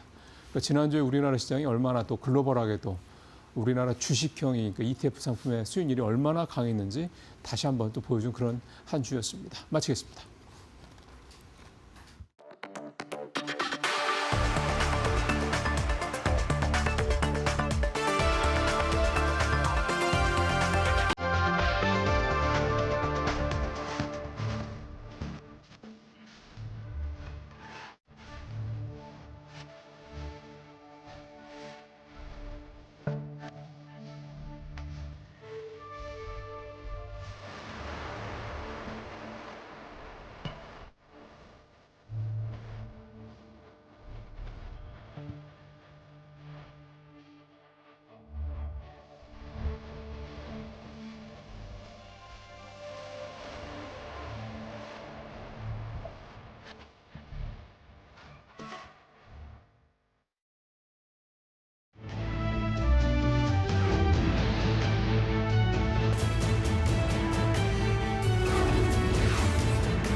네, 코스피가 사상 처음으로 5천선을 돌파하면서 시장 분위기가 한 번 더 달아오른 지난주였습니다. 새 역사를 썼었는데요. 지수는 오르고 있지만 수급과 업종 흐름을 보면 또 한 번 정리가 필요한 시점이겠습니다. 오늘은 김영재 SK증권 명동지점 부장 모시고 이야기 나눠보겠습니다. 어서 오세요. 네, 안녕하십니까? 네, 지난주에 드디어 5천을 터치를 했습니다. 네. 지수 상승과 함께 테마별 움직임도 좀 꽤나 뚜렷한 모습이었는데 전체 시장 한 주 흐름을 좀 어떻게 정리해보면 좋을까요? 네, 사실 지난 한 주도 국내 시장이 상당히 선전을 했다. 글로벌 최상이었는데 네. 왕시장이 또 크게 상승하면서 거래대금 역시도 한 주 동안 하루 평균 거래대금이 69조 6천억 원까지 올라왔습니다. 그래서 무려 직전주 대비 18조 가까이 상승을 했다라고 네. 보시면 될 것 같습니다. 원달러 환율이 사실 일본 엔화의 강세로 다시 이제 크게 급락하는 모습이 보였고 금리와 국제 유가는 이란의 어떤 긴장감이 고조되면서 다시 또 상승 흐름을 좀 이어갔다라고 보실 것 같습니다. 주간 증시 흐름을 좀 순차적으로 좀 살펴보면 주 초반에는 현대차의 급등세가 나타났는데요. 코스피 시가총액 3위 자리에 등극하면서 또 EU 증권사들의 목표 주가 상향 로포트가 또 러시가 나오면서 로봇 관련주 동반 상승세가 초반에는 유지되었다고 볼 수 있습니다. 네. 그리고 또 하나 이슈가 이제 이재명 대통령께서 전력 문제 해결을 위해서 추가 원전 건설 논의를 지시했는데요. 한국전력을 포함한 원자력주가 크게 상승하였고 또 그린란드 사태로 이제 지정 확정 긴장감이 높아지면서 방산주 역시도 상승이 나오는 모습을 보였습니다. 코스닥에서는 알테오젠이 좀 시장 기대치를 하회하는 기술 이전 계약 공시로 한 차례 하락한 이후에 그 다음 날 미래 수취하는 로열티가 시장이 알고 있었던 5%가 아니라 2%다라는 것과 네. 또 증권사에서 목표 주가를 또 좀 크게 하향 조정을 했는데 그날 하루에만 22% 넘게 하락하면서 코스닥의 어떤 바이오 종목들의 그 전반적인 약세를 유발했는데 그런데 이제 지난 금요일에는 코스닥 활성화 기대감에 따라서 바이오주들이 다시 또 반등하는 모습도 네. 나타났습니다. 주 후반부 트럼프 대통령이 이제 유럽 8개국에 부과 예정이었던 관세를 좀 철회하는 입장을 밝히고 또 그린란드를 병합을 하면서 있어서 무역상도 없다고 발언하면서 글로벌 증시는 일제히 반등했는데요. 이후 코스피는 장중 5,000포인트를 돌파하는 모습과 코스닥도 지금 3,000포인트를 목표로 한다는 제안이 나왔다는 소식에 기대감이 상승했습니다. 증시가 연이 하락 국면이 지속된과 동시에 토큰 증권 법제화 관련해서 이슈가 나오면서 증권주들의 상승도 좀 눈에 띄게 나타났습니다. 업종별로 지난주는 이제 의약품 업종만 제외하고 모두 상승하는 그런 흐름을 보였는데 사실 그 직전 주에는 전 업종이 상승하는 또 진기록을 보였는데 이제 그 중에서도 이제 의약품 업종을 제외한다면 모든 업종이 2주 연속 상승하는 흐름을 보였다라고 보시면 될 것 같습니다. 그 중에서도 5% 이상 상승한 업종이 이제 전기가스, 증권, 화학, 통신, 보험이었는데요. 시장에 풍부한 자금이 지금 유입되면서 특별한 악재만 없다면 전체 지수 상승에 연동해 업종 역시 상승 흐름이 나타날 수 있다는 점을 보여준 한 주였다고 정리해드리겠습니다. 네, 거래 대금의 상승도 좀 눈에 띄는 한 주였던 것 같은데 뭐 정책과 이슈에 따라서 업종별로 온도차가 컸던 한 주로 좀 정리를 해봐도 괜찮겠네요.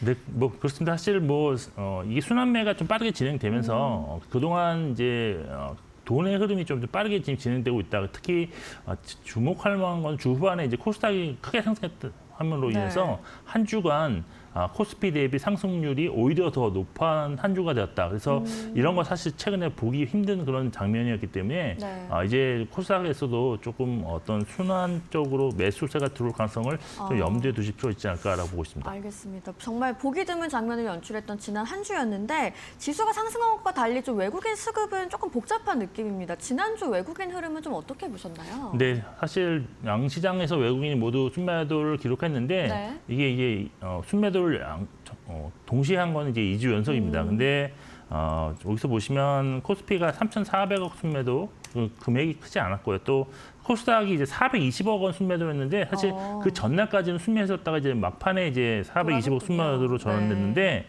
이게 이제 6주 연속으로 순매도가 나온 거지만 절대 매도 금액이 적어진 관계로 이번 주 코스닥에서는 외국인이 순매수 전환할 가능성이 좀 열어두셔야 되지 않을까라고 보고 있고요. 업종별로 이제 코스피에서 이제 음식료, 화학, 전기전자, 유통, 건설, 통신, 지주, 증권업을 순매수했는데 여기서 다시 보시면 전기전자 업종을 순매수 전환했다는 점, 그리고 화학과 유통, 건설, 지주, 증권업은 지속적으로 순매수를 하고 있다는 점에 좀 주목을 하실 필요가 있을 것 같습니다.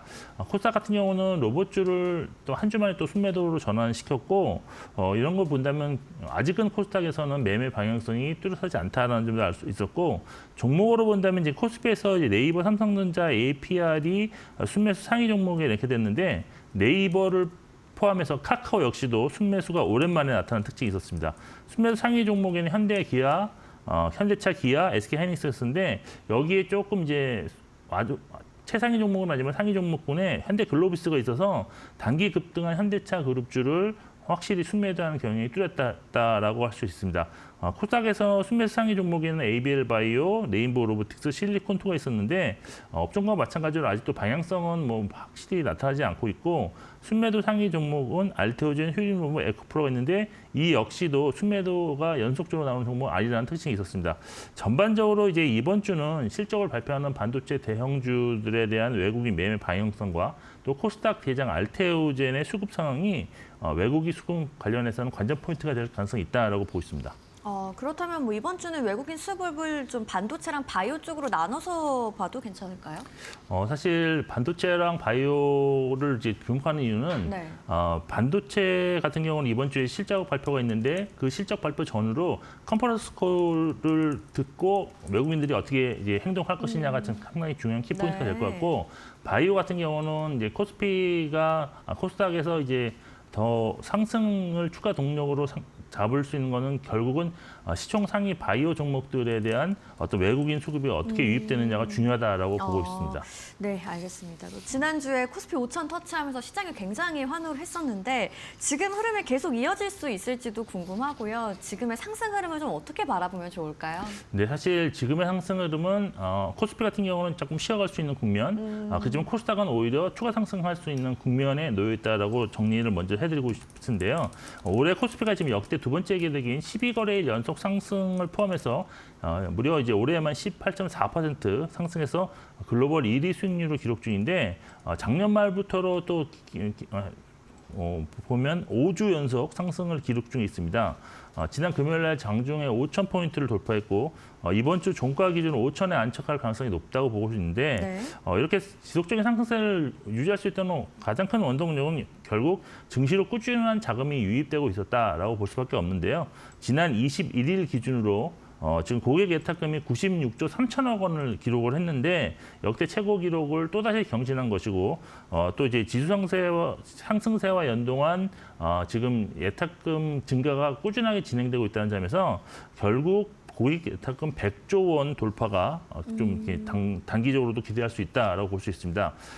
이렇게 예탁금이 유입하는 것은 결국 항무 증시에 대한 전망이 좀 밝다라는 것에 근거를 할 것인데 증권사들도 지금 올해 코스피에 대한 목표 지수대를 상향 조정하는 그런 모습이 자주 나타나고 있습니다. 네. 근데 여기서 최근 골드만삭스가 이제 올해 코스피 전망치를 5,700포인트로 수정 제시를 한 바 있는데 골드만삭스는 올해 코스피 기업 이익 성장률을 기존에는 한 53% 성장할 것으로 봤는데 이것을 75%로 대폭 상향 조정을 했고 여기에 이제 키포인트는 주로 이제 반도체 업황이 상당히 긍정적으로 지금 전개하고 되고 있어서 이러한 점을 반영했다고 좀 언급을 했고요.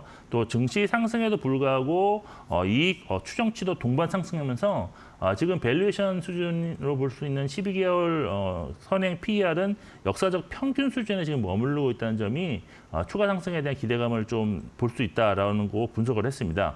또 이제 강력한 이익 성장에 더해서 자사주 매입 활동으로 인한 시장 ROE가 뭐 16% 이상 높아지면서 지역 내 이제 타 국가 대비 어떤 PBR 수준이 여전히 매력적이다라고 분석을 했습니다. 네. 국내 증권사들도 올해 코스피 전망치 급하게 지금 상향 조정 제시하는 중인데요.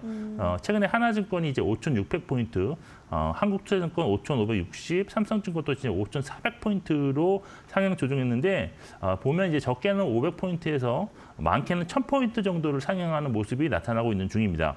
그런데 이제 투자자들이 코스피 투자에서 투자자들이 고려해야 될 점이 하나 있는데요. 작년에 코스피 지수 상승 흐름을 좀 자세히 살펴보시면 어떤 1,000포인트 단위 업그레이드가 나온 뒤에는 좀 조정이 났다는 점입니다. 네. 다시 말해 2,000대에서 3,000대로 안착한 후에는 네. 3개월 정도 조정이 나타났고요. 또 4,000대 안착 후에도 2개월 횡보 조정이 나타났는데 시기도 아주 실적 시즌 직후였다는 점도 아주 공통점이 있습니다. 그래서 이런 점을 감안한다면 이번 5,000대가 안착이 되더라도 주요 기업 실적 발표 후라는 점에서 다음 실적 시즌까지 조정이 나올 가능성은 좀 고려한 투자가 좀 필요할 것이다라고 보고 있습니다. 따라서 이번에 이제 예정되어 있는 반도체 대형주 실적 발표가 나온 이후 지수가 이제 추가적으로 상승한다면 네. 단기적으로 급등세는 완화될 가능성이 있다고 보고 있고 이에 따른 지금부터의 코스피 투자 전략은 실적 성장을 올해 확실하게 지속할 수 있는 업종, 예를 들어서 반도체, 증권업종 같은 경우는 대장주는 지속적으로 홀딩하는 전략이 좀 필요하지 않을까라고 보고 있고 또 밸류에이션이 저평가된 업종에 대한 순환매 관점에서 접근도 좀 필요하다고 정리해 드리겠습니다. 알겠습니다. 코스피는 좀 다음 실적 시즌까지 숨고르기 국면이 올 수 있는 그런 시점이다라고 말씀을 해주셨는데 네. 그렇다면 코스닥 관련해서는 현재 요즘 정부나 여당이 코스닥 3,000 목표를 지속적으로 좀 언급을 하고 있습니다. 시장에서는 이 목표를 어떻게 보고 있는지도 궁금하고요. 네, 뭐 사실 불가능한 목표는 아니라고 보고 있는데 그것이 한번 탄력을 받는 네. 것이 가장 중요한데 지금은 좀 탄력을 받을 수 있는 가능성은 조금 열어두실 필요가 있는 시기라고 보고 있습니다. 그 이유는 일단 코스닥이 이제 거의 1,000포인트 수준인데요. 네. 사실 지금 보시면 코스피에서 이제 기간 조정이 나올 경우 이러한 수급이 코스닥으로 옮길 가능성이 좀 있고 또 정부 여당이 어떤 코스닥 활성화 정책에 대한 어떤 정책 가시성이 지금 훨씬 더 높아졌기 때문입니다. 특히 지금 코스피 5천 특별위원회가 전날 이재명 대통령과 5천 자리에서 코스닥 3천 돌파를 다음 목표로 제안했다는 소식이 알려지면서 네. 코스닥의 어떤 수급이 크게 지금 들어오는 그런 상황인데 지금 정부 여당에서는 사실 코스닥이 어떤 부실 기업을 퇴출하는 신속히 퇴출하든지 아니면 핵심 기술을 가진 기업들을 상장시키는 것을 아주 신속하게 처리할 걸로 만드는 그런 활성화 봉화를 추진 중이고 또 세제 혜택을 통해서 기량한 투자자들을 유입시키고 또 어떤 디지털 자산과 연기금 그리고 국민 성장 펀드를 활용한 자본 유입을 추진하고 있는 상황입니다.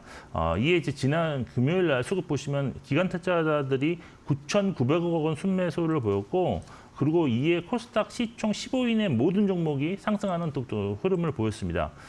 그리고 또 하나 이제 접근해야 될 방식이 이제 기술적 분석상으로도 본다면 보통 지수나 업종 포함 모든 종목들은 신고가를 경신하고 그러니까 돌파한 이후에 상승 슈팅이 나타나는데 코스피도 사실 전고점 3,300포인트 돌파하고 지금 4개월 만에 5,000포인트까지 온 것처럼 코스닥도 지점 고점인 1,062포인트 돌파 시에는 추가적인 급상승세가 나올 가능성도 열어두셔야 될 것 같습니다.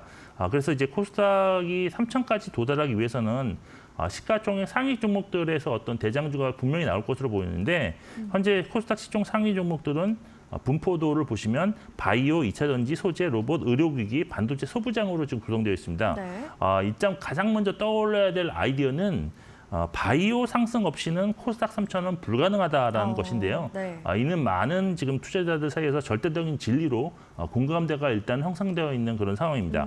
그리고 그 다음으로 그럼 편입해야 되는 종목은 어떻게 되냐 하면 올해 실적 성장 가시성이 높은 업종이 결국은 상승률이 높을 가능성이 있는데 이 실적 성장 측면에서는 올해는 반도체 소부장이 코스닥에서는 가장 핵심이 되는 업종으로 등극할 것으로 볼 수 있겠습니다. 따라서 코스닥 지수 상승을 이끌 수 있는 두 개의 업종을 본다면 네. 바이오와 반도체 소부장 두 업종 내 특히 외국인과 기관 수급이 개선되는 종목에 관심을 두셔야 할 것 같습니다. 알겠습니다. 코스닥 3,000 불가능하지 않다, 탄력을 받을 가능성이 있는 구간으로 좀 봐야겠다라고 얘기해 주셨고 그럼 이런 흐름 속에서 투자 전략을 어떻게 가져가는 게 좋을지 조금 더 구체적으로 말씀해 주실까요? 네, 일단 코스피에서도 그렇지만 지수가 꾸준하게 상승하는 상황에서는 종목 선정도 중요하겠지만 주도 업종을 고르는 안목도 좀 필요합니다. 그래서 이런 리스크를 좀 회피하기 위해서 ETF를 좀 활용하는 방안이 가장 좋은 선택이 될 수 있는데 코스닥 지수를 추정하는 ETF는 물론 바이오 추정 ETF, 반도체 소부장 추정 ETF, 로봇 2차 전지 핵심 소재로 구성된 ETF도 좀 투자에 포함시키게 되고 그리고 수급적으로는 지난 금요일에 외국인과 기관이 동시에 매수를 강하게 했던 종목에 대한 관심도 좋아 보이는데 ABL 바이오, 레인보우 로보틱스, 삼천당 제약이 있습니다. 그리고 투자 전략은 지수가 상승하는 구간에서는 박스권 지수 전략과는 다르게 좀 장기적으로 홀링하는 능력이 매우 중요하고 또 대장주를 핵심적으로 비중을 크게 잡는 것이 중요합니다. 따라서 지금 이제 분산 투자보다는 핵심 종목에 집중하는 전략으로 임하시는 것이 좋을 것 같습니다. 네, 알겠습니다. 시장이 여전히 기대와 자금 요인 속에 움직이고 있지만 방향을 좀 점검해 볼 시기인 것 같습니다. 지금까지 김영재 SK증권 명동지점 부장님과 함께했습니다. 고맙습니다. 네, 이번 주 FOMC와 주요 기업 실적까지 확인해 보시는 시간 이어지는 마켓나우 1부에서 함께 하시길 바라겠습니다. 저희는 내일 이 시간 더 알차고 유익한 정보로 다시 돌아오겠습니다. 시청해 주신 여러분 고맙습니다.